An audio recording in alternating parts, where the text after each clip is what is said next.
everyone. Hi, guys. We're going to put that for view like that for the moment. Brilliant. Yes. Welcome to our workshop. Beautiful workshop with fantastic Anca Minescu from University of Limerick. And they're her lovely and fantastic students. So today the workshop is Together as One, and we are addressing teenagers because I believe that extremely difficult time that we are in is being experienced differently for everybody, and we just don't want to forget about our teenagers, guys, that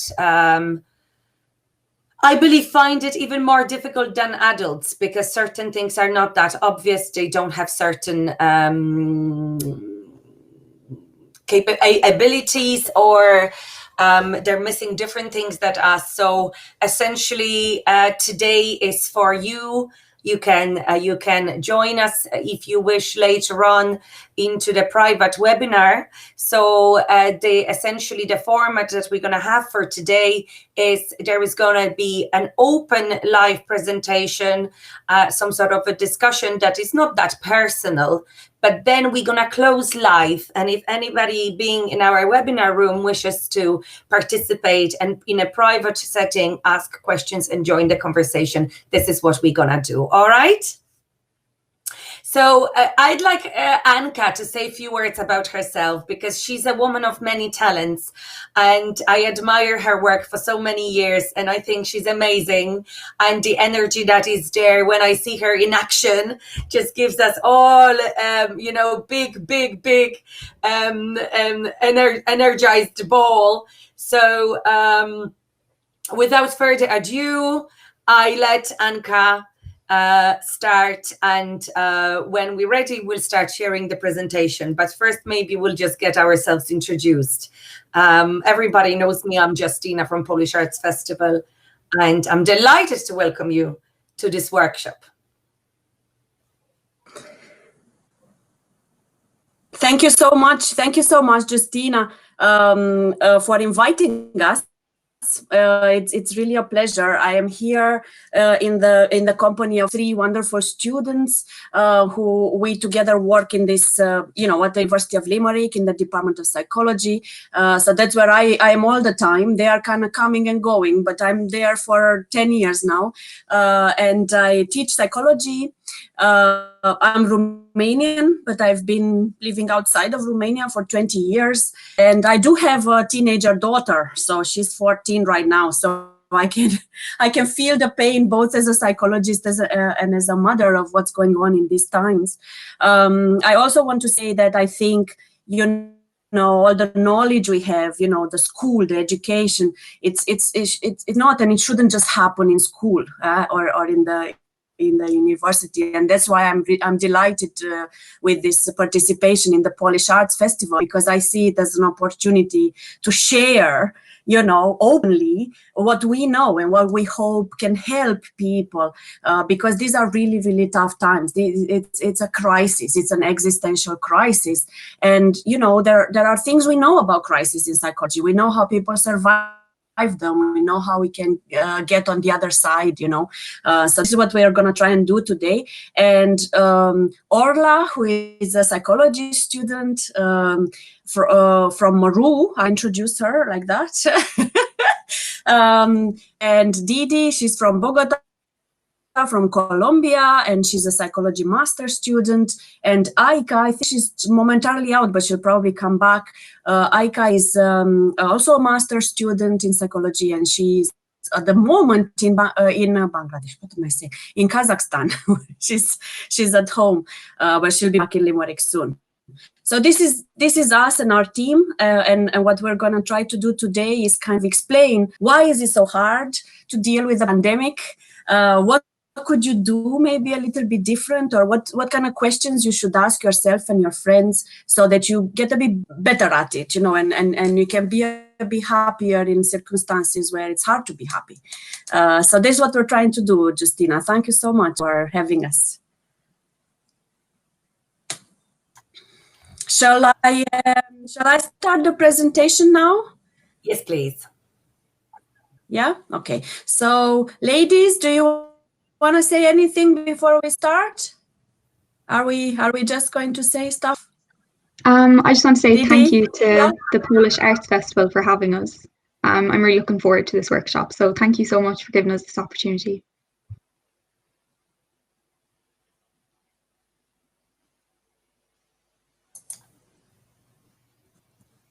Didi? I think it's the same, Orla. I am really grateful with all these kind of opportunities. So I'm really happy if we can contribute with some kind of at least useful information for everybody, because these are very hard times. And I think that even small tips or small advices could make a big difference. So hopefully we will ship that in this session. So yeah, thank you. Cool. So then I'm gonna shift on the slides, because the girls have prepared some really nice active slides, and we want to use them just as as cues. Not this is not a lecture. We don't want it to be a lecture as such.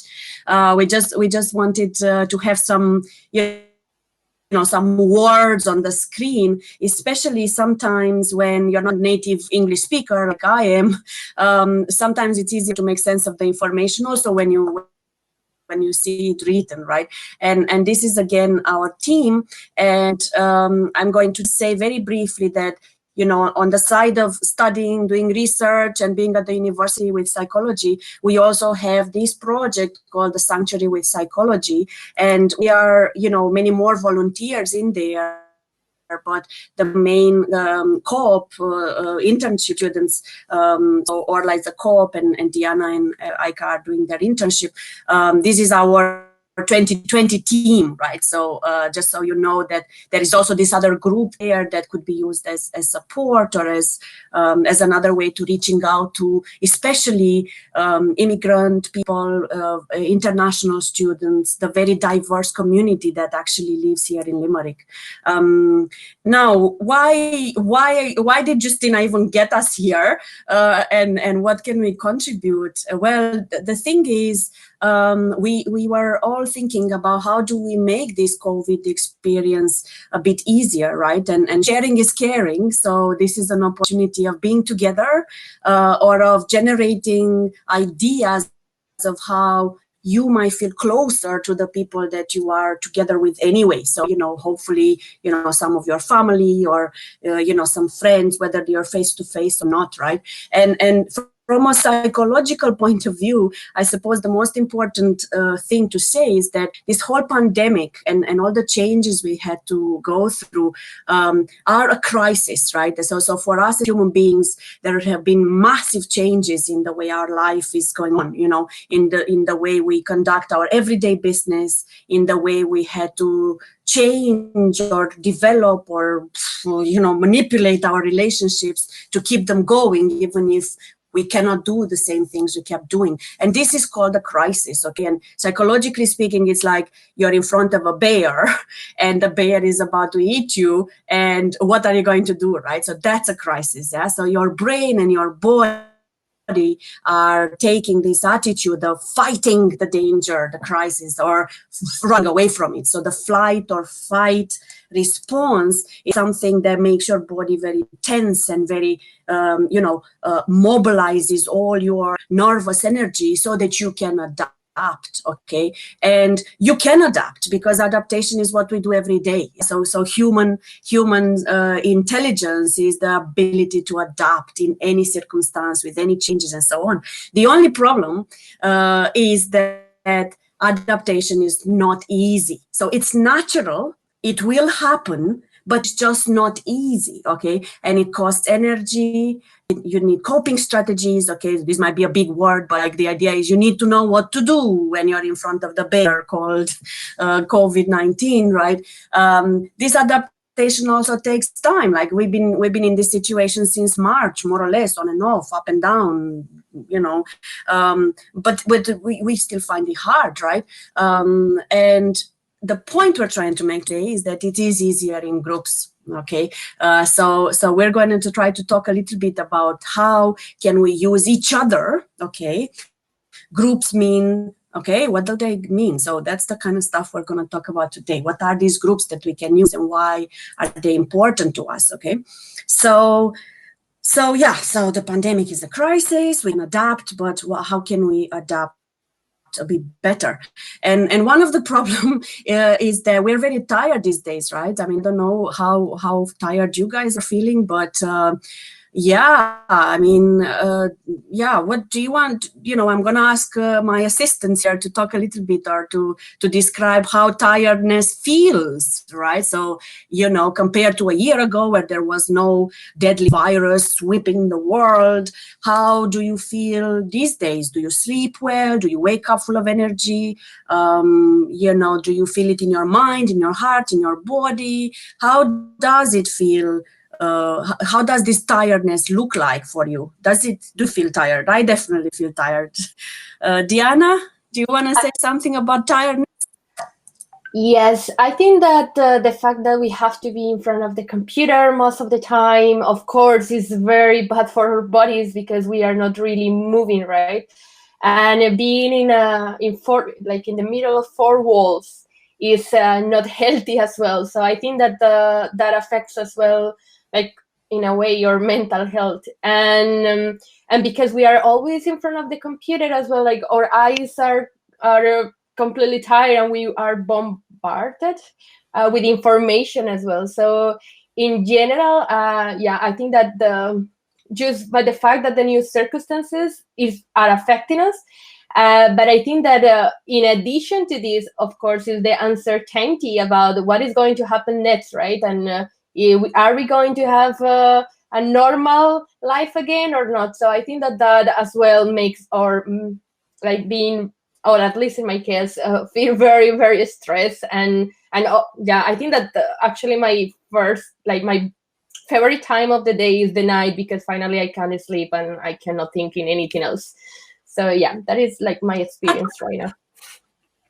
Yes, and this uncertainty, I suppose, for my daughter, you know, who's 14 as well, also comes in terms of, is the school gonna stay open? You know, can we do sports? Can we meet people, right? And I wondered if Orla wants to talk to us about this because she's very involved in GAA, in trainings, in clubs, and I wonder how this tiredness looks like for the guys that you're working with, or the people who typically would come to do the sports, right? I mean, yeah, definitely. One of the main things that I would say that has affected people my age and my parents, for example, they train teenagers in all the sporting codes. So it's definitely a thing of this, like, balance in life is almost so shifted now, where is the fun? It's all work. So you go to school and you come home, and then what can you do because you can't go to trainings?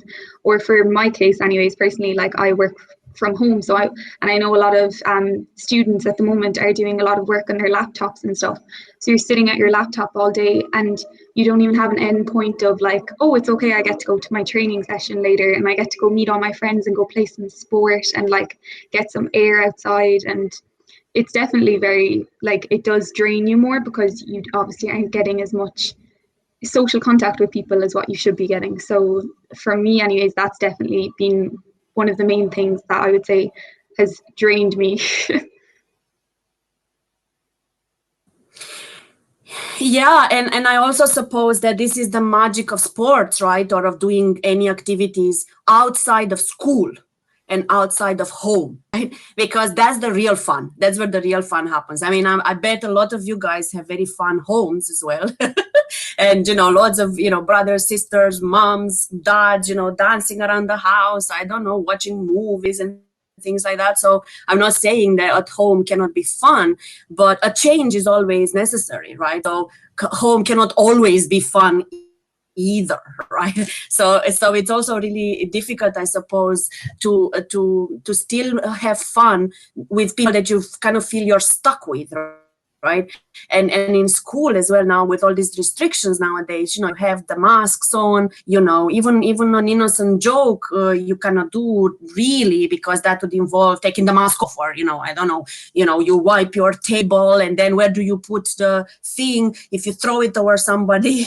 The cloth that you wipe your table for, just the normal things. Now there are, people react badly to them because, oh my God, you're giving me the germs, so there's a lot of fun that is taken out, even of the school environment as well as of the home environment. So I wonder, Aika, do you want to say something about how is it with trying to manage people even at home, when you're at home all the time and you just feel like, okay, I need a break from these people? Or maybe you don't, right? You love your family. We all do, I'm sure.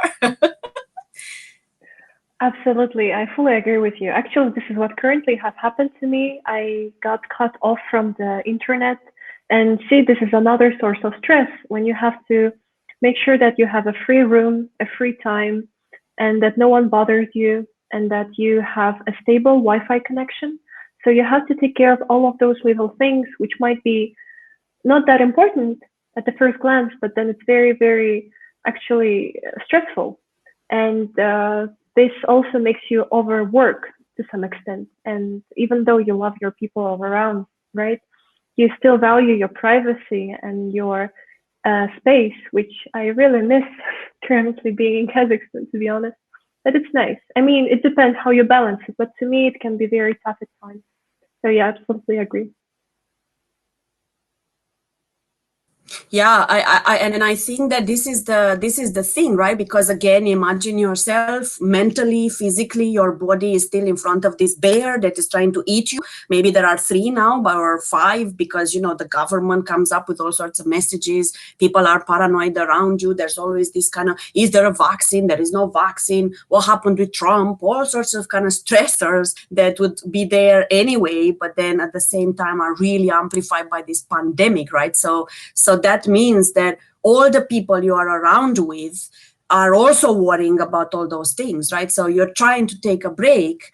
Typically would be nice to just go and kick a ball outside, or go and do your games that you normally do, play your sports, play your violin, just go somewhere else, right? But now all of those things are more difficult, right? All of those things are either not possible at all because you can't go, like, for example, some people who practice music or speech and, like the drama stuff, you can't really do that, right? I mean, you can't go and meet and do your normal thing. So that means that you're trying to do everything at home, right? Or at school. And that puts a huge amount of overworking pressure on your mind, on your body, and on your soul, right? Because usually you don't even realize that, playing sports or the violin is actually feeding your soul as much as, exercising your mind and so on, right? So I want to first of all finish on this point by saying we all feel this pandemic differently, okay? But at the same time, because it is a crisis, we are all still very much reacting to it with this hyper vigilance. We're hyper all the time, and we need to figure out ways of unplugging ourselves, right? Literally unplug, recharge, and then go back in action. Yeah, because a lot of those things are not what your natural reaction is in a crisis situation. In a crisis situation, you focus very much on survival, as in running away and trying to cope, and that means usually overworking, overtiredness, right? So we're going to try and talk a little bit about what and how we might unplug or recharge. Yeah. So we have here a few ideas about, why being connected to people, okay, is really so important to us, okay?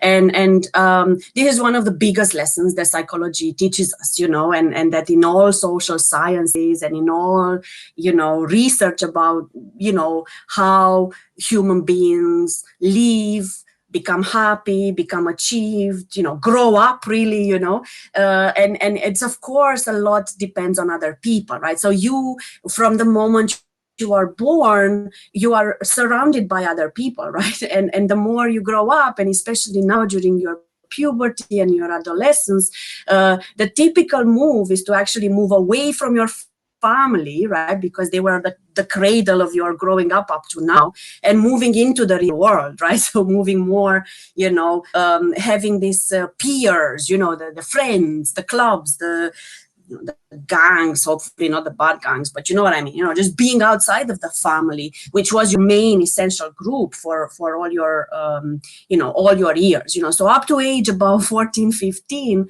we are very much, and children in general are very much happy to be at home because their families are their most important groups for them, it's home is home, and I'm not just talking about mom and dad or main caretaker, I'm talking about whatever home means. For different people, it means different things, right? So for my children, home also means the granny in Romania and our aunt in Romania and all my cousins that are there and all this kind of stuff that they know people are there, and from their father's side, they know that people are in Scotland thinking of them, sending them Christmas presents or a card or something. So the first group that is really, really important to us is our family. But at your age, in teenager years, you're starting to become more independent than you've ever been. And you're starting to be out in the world, looking and forming and being part of all these other groups, right?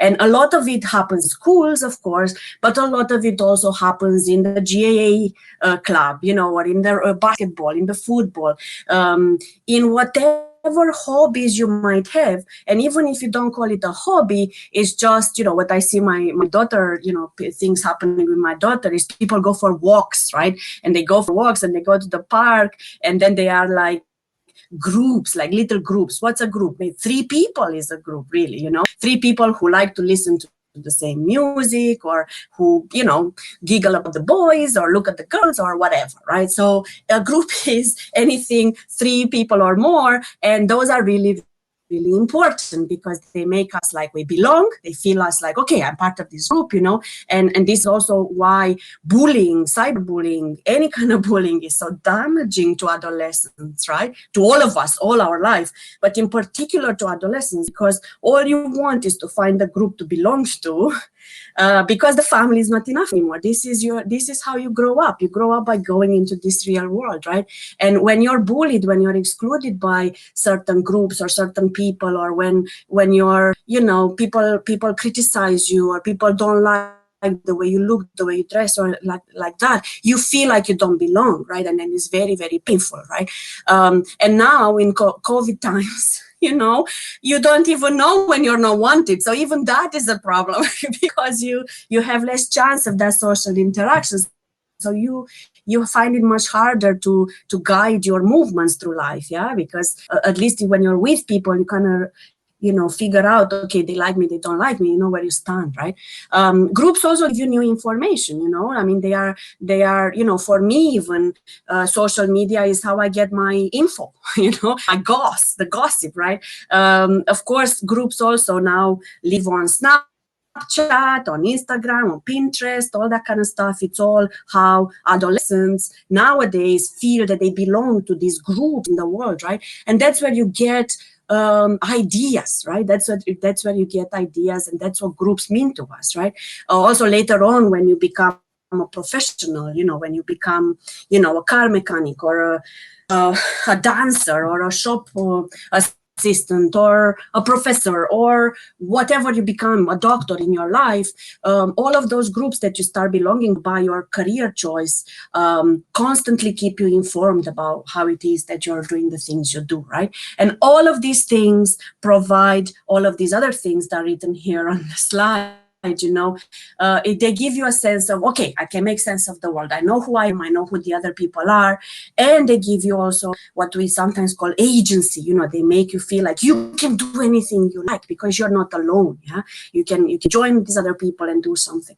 And very importantly is this safety and support, right? So just the way the family has supported your growth all the way up to now, all the other groups that you're going to belong to are going to also give you these roots in reality, right? So this safety, this support, you know. So if something goes wrong, you have somebody, you have somebody to turn to. Yeah, that's what support and safety means. You know, if you're bullied by one person, you have another person to go and talk to. If things go bad at school, you can go and talk about them at the sports club. Or, you know, if things go bad at the sports club, you can go to your friends that, you know, on Snapchat, to that particular group, and then you vent your frustrations over there, right? So we have to be very aware of how instrumental these groups are and how much we need other people to be able to feel good, right? So here we were having this little brainstorm among ourselves, right? Orla, Didi, and Anca, and we were figuring out, you know, how if you close your eyes now and if you can't think of what are my groups, you know, who do I belong to? You know, family, it's easy to identify. If you do a sport, it's easy to say, well, my club, you know, whatever. You even have a flag or some, I don't know, logo for your football club or your GA club or whatever, right? But you know, there are other groups that you don't necessarily see, or, you know, they don't have a label or something like that. So we were trying to play this game and kind of think, okay, so think about the different things that you actually share with other people, right? So maybe I wonder if, you know, if one of you guys want to come in and say something about, you know, how can you connect with another person, right? If you, for example, talk about your status in the family, right? So, you know, you want to make friends with this guy at school, right? So you remember you're 15 or you're 18, you know, you really like that group of guys, people, you know, maybe boys, maybe girls, whatever, right? We don't want to know. It's normal. It's part of growing up. You're always scanning who's attractive, who's interesting, who's nice to talk to. Yeah. But how do you get to talk to them? You know, how do you find something common with them? Yeah. Or how do you start a conversation with a bunch of people that you think you really want to belong to, but you're not sure, right? And these are some ideas of trying to identify ways of linking with others, right? But also to have more clarity in your mind about the groups that you already belong to, just because you're doing these kind of things. So I don't know, Orla, do you want to talk about the family stuff? Like, you know, like I know you have sisters. Does that help? Yeah. So personally, anyways, family status, what I would say for mine is I'm a daughter, and I would say I'm obviously a sister because I have two sisters. Then I am a cousin. I'm a granddaughter. So like these are all different like groups that I would put myself in, that maybe if you're thinking right now, you're like, oh yeah, do you know what?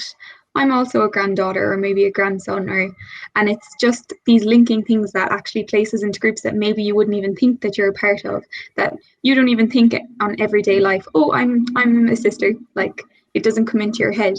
But when you actually like go to really think about the groups that you're in and really form them in your head, you realize that like there's groups in every single situation. For example, I think Didi, if you want to talk maybe about your spicy food and how this puts you into a new group now, because I know Didi, do you want to come in on that and talk about your favorite food? And I know you didn't like spicy food, but now you live with a lot of Indian people, so I'll pass on to Didi for this.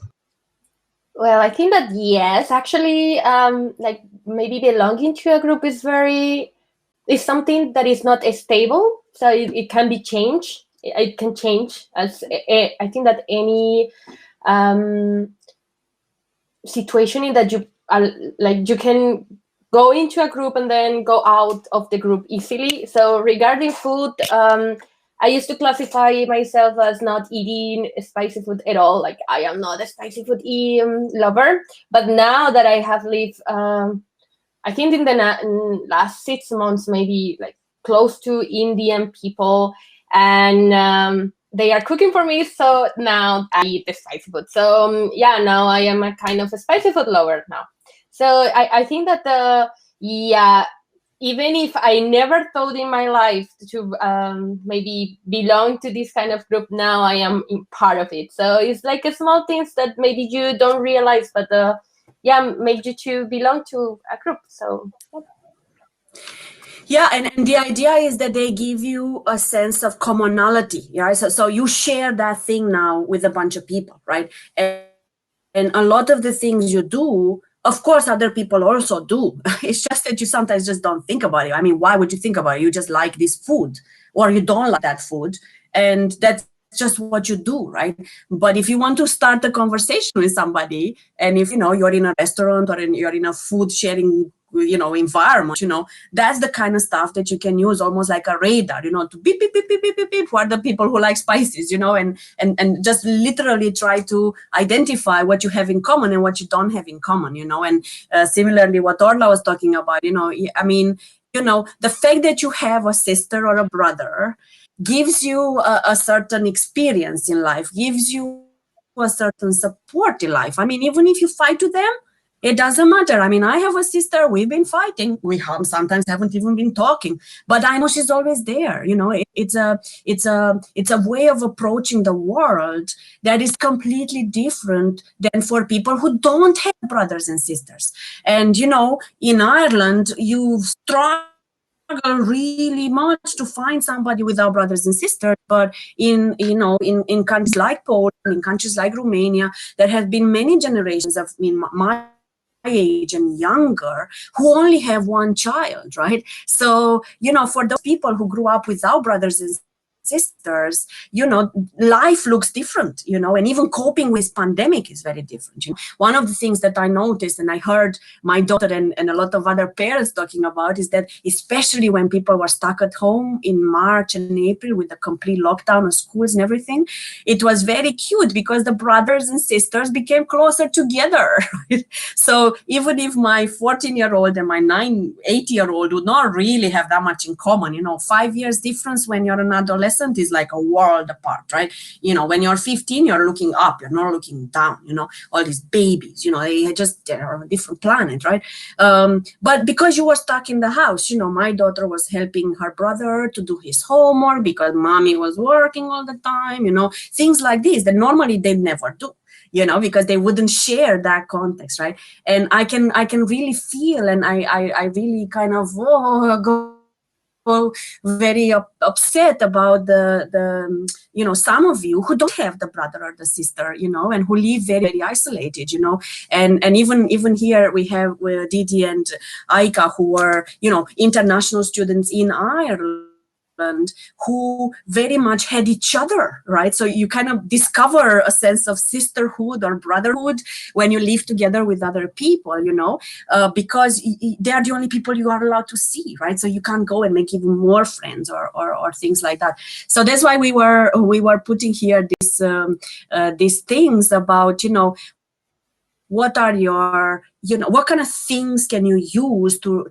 link to other people, okay? And it might make, it might make sense to you, hopefully, some of this stuff.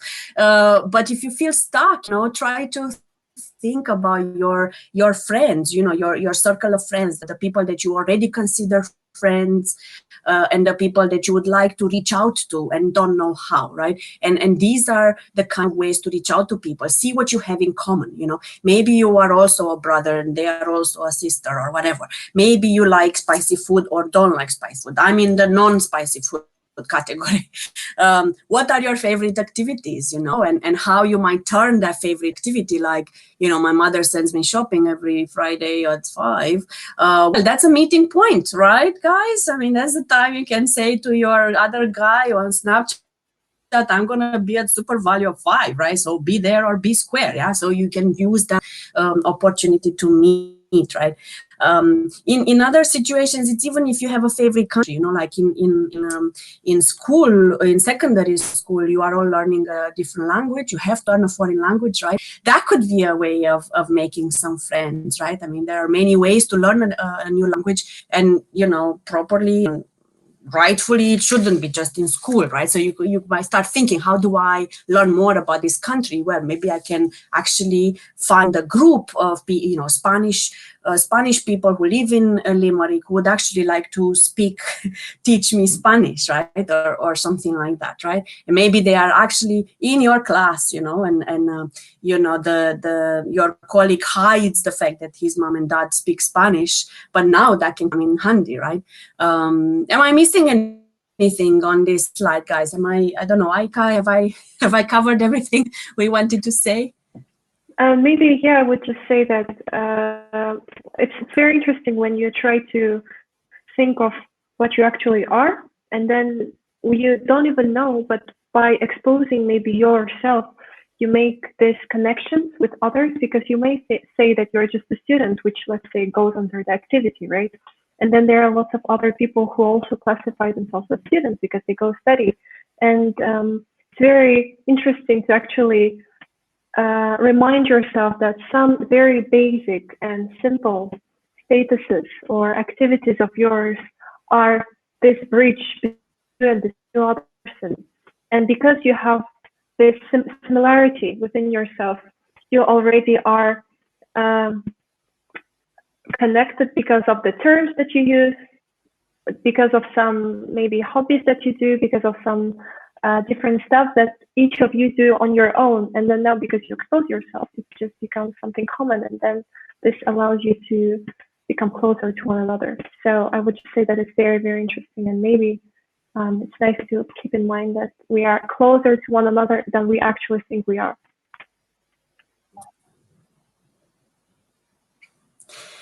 Yeah, that's actually a good point, you know, because again, you know, when you when you meet every day, you don't even ask yourself this question, right? I mean, you don't even think, oh, am I close to people or not? Am I similar to others? Do I belong here or not? Because you're just busy with doing the same things, right? So the problem in this pandemic is that you couldn't do the things that you normally do. And now you have to kind of, oh my God, so what can I do, right? Where can I go? How can I make sense of what's going on to me, right? And here we were talking about different groups that you can either reach out to, or that you are already part of, without or with, or maybe realizing that you are a part of, right? And I know that these are big words here on these slides and things like that, but I think, you know, try to apply them to you, you know. So do you have a common goal with someone, you know, and don't think that, you know, you want world peace, or, you know, you want better climate. Okay, well, of course, we also want all those, but a common goal can simply be, I want you know, to go for a walk. I want to get a Starbucks something, you know, so something that you want to do together with somebody else, right? And that's a common goal, right? It doesn't have to be super high and big, you know. It can just be much more easy, much more, you know, mundane, you know, every day. Another one is, you know, what do you like in terms of how we do things, you know? Like, I mean, I hear my daughter talk a lot about, you know, do I want to dress up this way or that way? Yeah, that's a norm, you know. What you know, like, and I know now in Ireland, I don't know, I don't even open the discussion, but there's this big dilemma whether girls are allowed to wear leggings in school for their, you know, physical education classes, or let's go like, oh Jesus, yeah, I know already, you know. But that's the kind of stuff about how do we behave, you know, when you agree with somebody and you disagree with somebody, and that's how groups are formed, you know, because you are now part of these people who think, you know, those school principals who prohibited us to wear, I don't know what clothes, or I don't know what makeup, or I don't know how many earrings, I don't like them. I would prefer to be in the other school, you know, and schools even differ according to these norms, you know. I know in one school, children are allowed to use their phones every day through the day.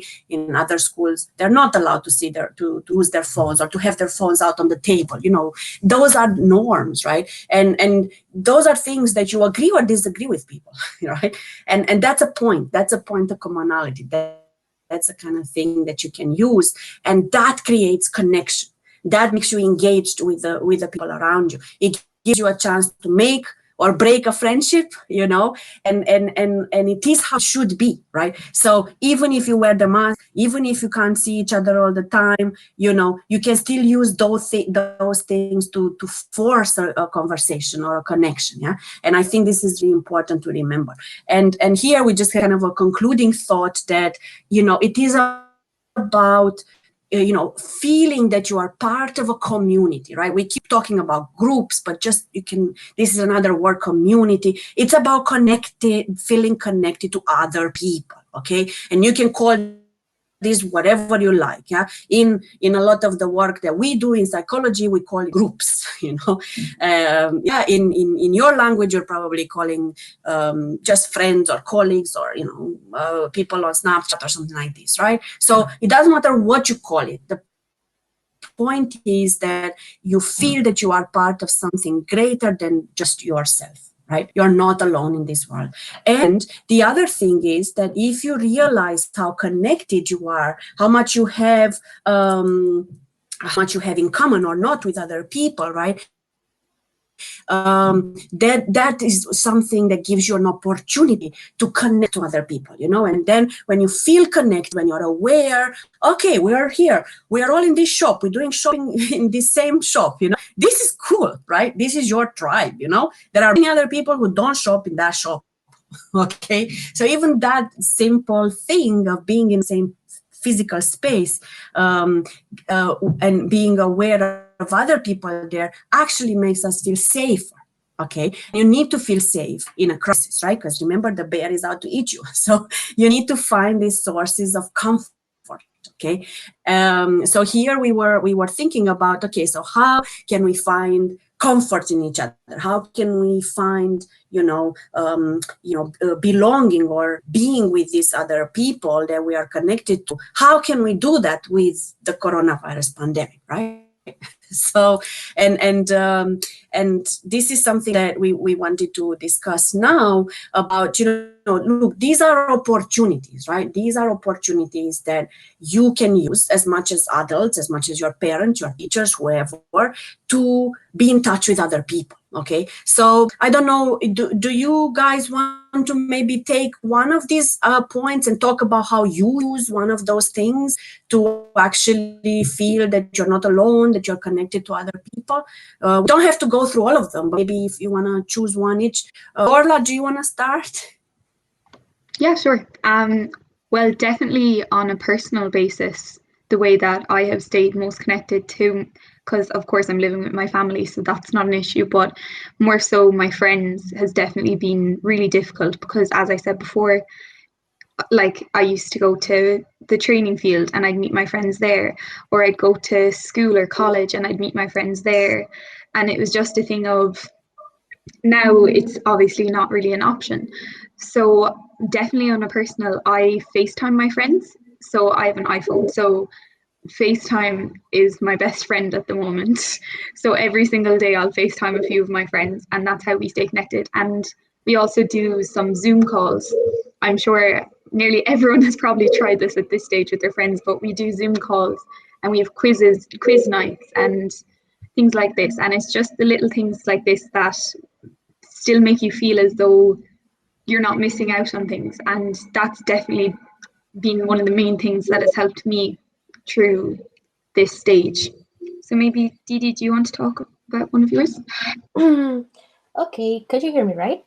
I think that in my case at the beginning of the pandemic, more than be connected with others was to be connected with myself as well. And I took this like lockdown experience as well to try to connect more with nature. So I used to go outside, like usually with my bike, and then go explore some places. So in a way, it gave me a sense of calm and tranquility every time that I used to go there, because thanks God I had the good opportunity to live with people from my master, so I always had like people around. So even being international student, I really was very lucky being with people around, so I never had this feeling of isolation.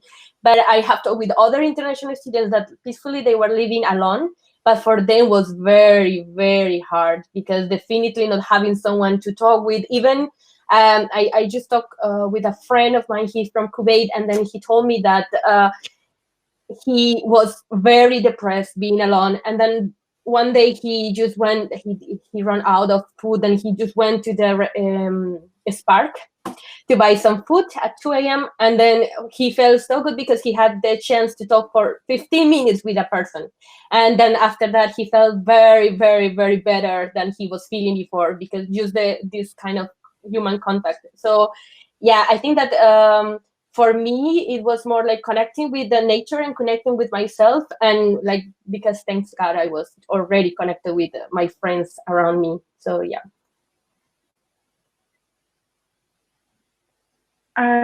Yeah, if I can jump on it. I don't know if you can hear me, sorry. My screen was downloading. Personally, I would say for me, it's social media 100%. And I might be a very much of an Z generation. I don't know, whatever you call it. But yeah, social media is there for me to connect with other people because, as I said, I'm currently not in Ireland.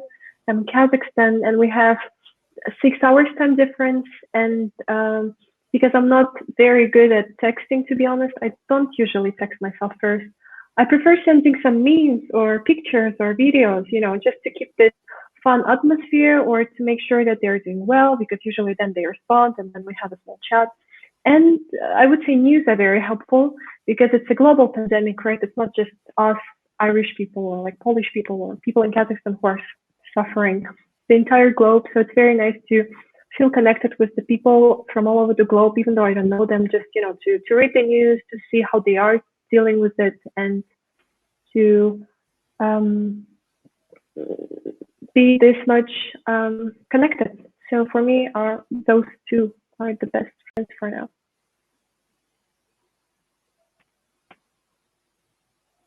And you, Anca? Yeah, I am. I'm trying to connect myself. Can you hear me? Am I back with the microphone? Yeah. Okay, cool.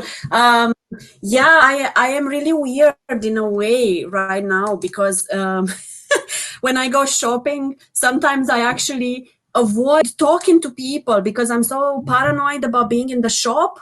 So I go to the self-checkout, and then of course, the machine always gets blocked and whatever. So in the end, I still talk to the person who has to do the machine, you know, unlock the machine or something like this, you know. But like my first tendency, you know, is to try to still avoid people when I go shopping, for example, right? But I am very aware that when I go shopping, what I really like is just looking at other people. I mean, it's crazy, right? But just people watching all of a sudden became something that, you know, I like doing, but I never would have done it before, you know. So I know some of my friends, you know, would like to go for a coffee, not for the coffee, but just to look at all the other people around, you know. And I was never like that before. But this pandemic, because I'm so isolated at home, just with my family, and then meeting people just on the screen, you know, when I go shopping, I think for me, it's not so much an opportunity to talk, like Diana was talking about her friend that went shopping and had this 15-minute meaningful conversation with the shop assistant, you know. I actually don't use it to talk. Maybe it's because I talk too much anyway every day, right? I just like it to feel connected, you know, just by being in the same space and just by watching how people move, what they're wearing, you know, looking at their makeup. If you can see anything now with this mask, it's very annoying, but that's the kind of stuff that I would have normally looked at, you know, and, you know, who's still using makeup, you know.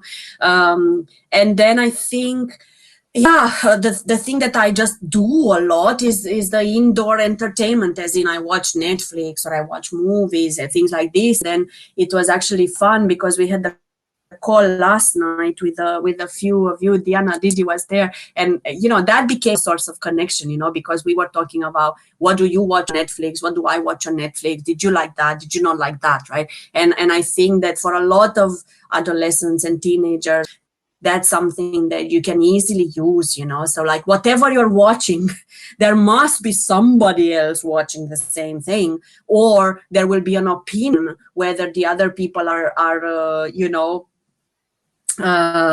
watching this or not, interested in this or not, and things like that. Right? So again, that's a way of kind of reaching out to other people and say, oh, I love Gilmore Girls, or I've been playing Fortnite for 2 weeks now, and I don't know, I'm stuck with something, right? And again, all of those things happen naturally, right? So for adolescents, all of those things typically happen naturally. Yeah, what we're trying to say here is that this pandemic has kind of cut us off from all those things that we do naturally and we do every day, because it cut off those opportunities where we can have these conversations, right? So what we'd like to tell you all is, don't give up on trying to share and create these opportunities to feel connected to your friends, right? And don't wait for the other people to contact you, just reach out, and somebody will definitely give you something back. So we kind of talked about this, but maybe one thing that so that we participate, that's the fancy word for saying that is social integration, okay? But there's just fancy words, so you don't have to worry about that. The idea is, find out activities and opportunities to meet with other people. And then if you don't, right, if this thing is actually not working for you, how do you know? So how do you know when you are isolated, when you're not connected, okay? And that is usually because you start having, the mental health thing, you start being very anxious, sad, unhappy, itchy, just, not in your own usual mood, that's how you recognize that something is wrong. And that's probably because you are isolated, yeah? When you feel lonely, or you feel like you're trapped, where you feel like, I'm stuck, I don't know what to do, I'm like, I give up, When you feel like that, it's probably because of your social isolation, right? And the cure for that will be to try to reintegrate yourself in society, right? Use your family, use your friends, create all these opportunities that we've been talking about, so that you can start, having a normal life again, right? Here we will go pretty fast because I think we talked about it quite a lot, but the idea is that why is it so difficult for us, to be this, social distance? And I suppose, if you guys were here in the room with us and we could have talked with each other, we would have, maybe had a little brainstorm about what is hard. Is it the mask that is hard? Is it the distance that is hard, or is it just the change of routine that is hard and we haven't gone used to it? Or is it just that we are overtired because we are overworking because of all the things we talked about at the beginning, right? So what is it, right? And we were saying that, these are the kind of things that we came up with. And one of my favorite one is this COVID-19 police, so I want Orla to tell me how she's doing the policing. That is something so that we now all started to do, right? It is part of this over paranoia about, where you are, who you talk to, who you touch, how close you come to people, and so on. So Orla, do you want to say something about that? Yeah, sure.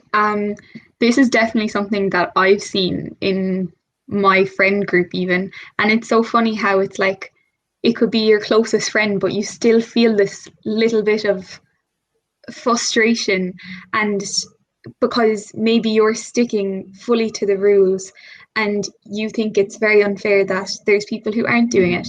And you could see a post online where someone has met a friend, and suddenly it's you who feels you need to take on that responsibility to say that's not right, you shouldn't be doing that.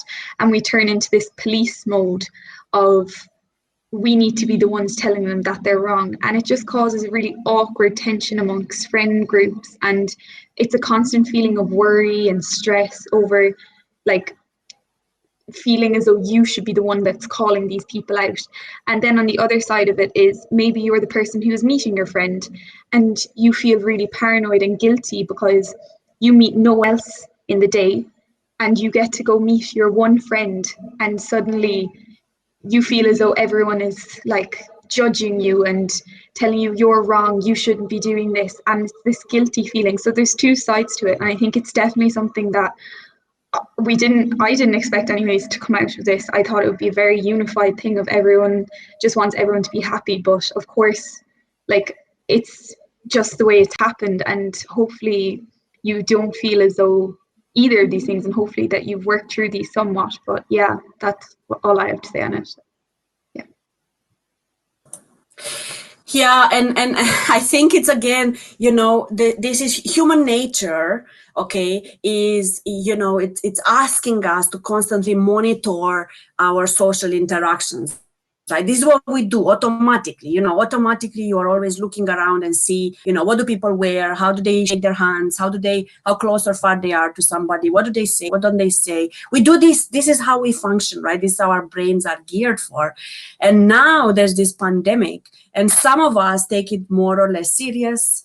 Some of us have different conditions, health conditions, social issues, whatever, like you saw some people, are exempt from wearing masks because they have breathing problems, and things like this, right? But from outside, you usually don't know who has asthma and cannot wear a mask, right? So the first tendency for us as human beings is to notice the people who are doing the wrong thing, who are deviating from the rule. We should all wear masks. This person is not, oh my God, and then you turn in this police person, or what I noticed as well is, it's a gray area with children, should children wear masks or not? When my children wear masks, when I go to the shops and I see children not wearing masks, my first thing is, oh my God, why don't they wear? Bad parents, right? Or, whatever, you come up with these things. And then I even heard my daughter, commenting or seeing these photos on Snapchat, on FaceTime, I don't know what they're doing, but anyway, where people post on their story, where, that such and such is meeting with such and such, wow, well, maybe there are neighbors, maybe they're even related, their families are related, maybe they're a bubble, in this language, coronavirus language, but we don't know those things. The first tendency is to judge and to kind of think they're doing something wrong, whose responsibility is to do this right, and then it makes us very upset about things, and you don't know what to do about it, because it's wrong to contact a friend, it's wrong what you're feeling, and you still feel like you're responsible to ensure that, we're all surviving this pandemic. So it's really, really tough. I just realized time is flying, guys. So I wanted to go through more of those things, but I think I'm just going to skip a few. Now, there was one thing that I wanted to say that we were thinking about, that maybe all of this stuff is particularly difficult for us in Ireland and in Europe, so, for, anybody in Eastern Europe, definitely in Romania and Poland, it's very, very common to hug people, hug, kiss, have some, closer physical contact.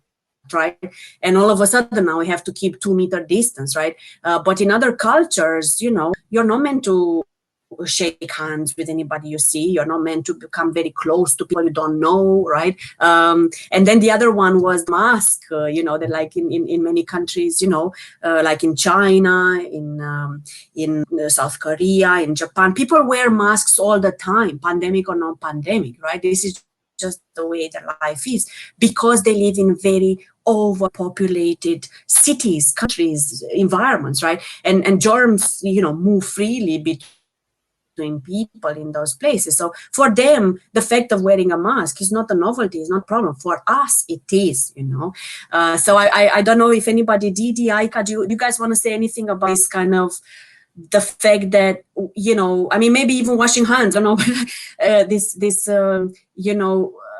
why is it so shocking for us in the West here, definitely in Ireland, that we are now being prohibited to touch people, or to, we have to cover the masks, Aika, I see you smiling, so I'm going to pass it on to you first. Yeah, like if I understood you correctly, I would say it is a very big challenge indeed, and not having this physical contact is very difficult. it was difficult at first when coming to Ireland because it's kind of a normal for people to be aware of their personal space, right? And then with the COVID, it's even more strict, which I fully understand and we all should respect. But then this new normal is kind of tough on the on your inner side because you feel lonely during COVID, and without any physical warmth from the people you love, it's even more difficult. So I would say, yeah, it's ambiguous. It depends how people look at it. But for me, it has been difficult. Yeah. So now being home is very good because people don't care. We are in one bubble.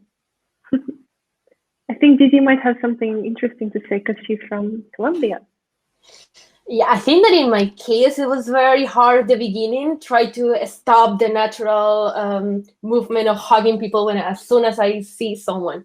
So I used to go to the supermarket to buy my groceries, and then I found a friend in the way, and it was so weird, like stop. I wanted, but then it stopped, like, no, I cannot hug someone, you know?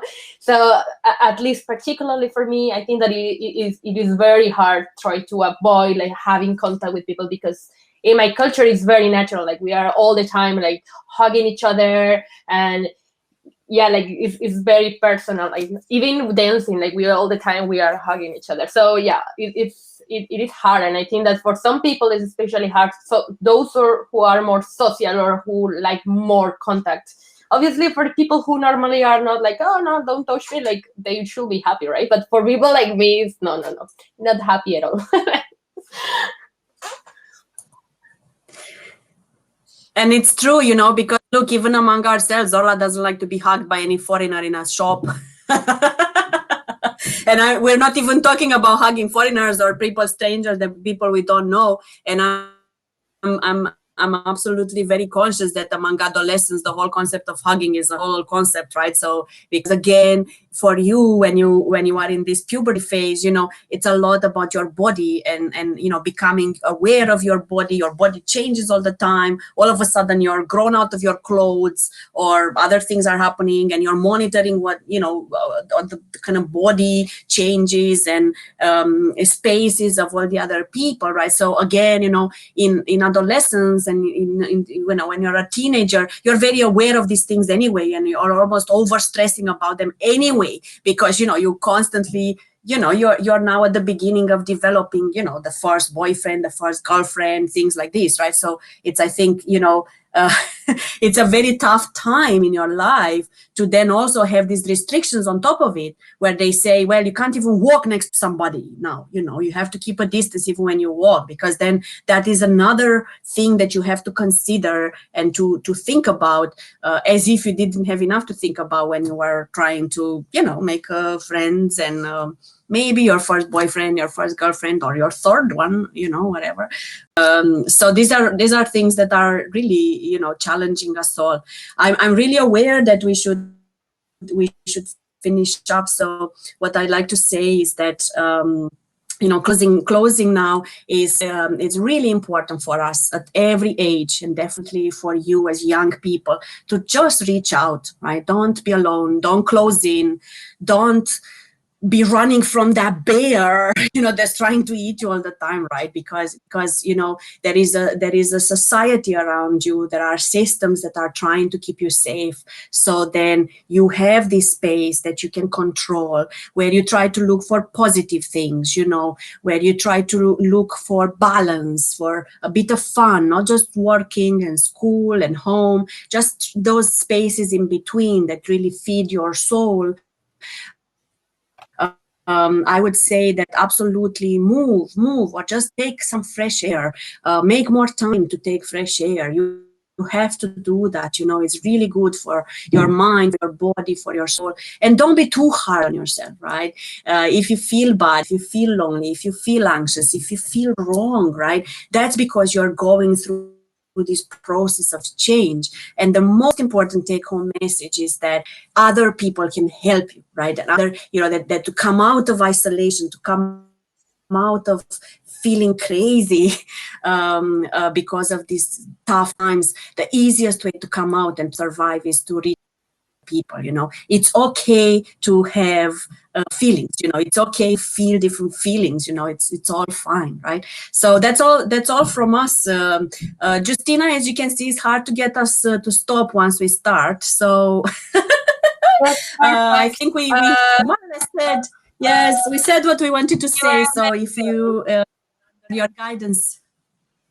Yes, you are amazing, and we will be putting that onto YouTube in a format that works for us all. I think that our Facebook Live got disturbed at some stage, so we got cut in the middle. I think it's my internet on my side is quite low. We're gonna fix that for another meeting that we're having at 2 o'clock, so that it doesn't happen. So we need to make sure that it's just smooth. I really so Marcin, cały czas mamy Facebook Live? Tak, cały czas widzę, że jest. Od godziny. Okay. Nice. Okay, so yeah. Because it doesn't show here on my side. So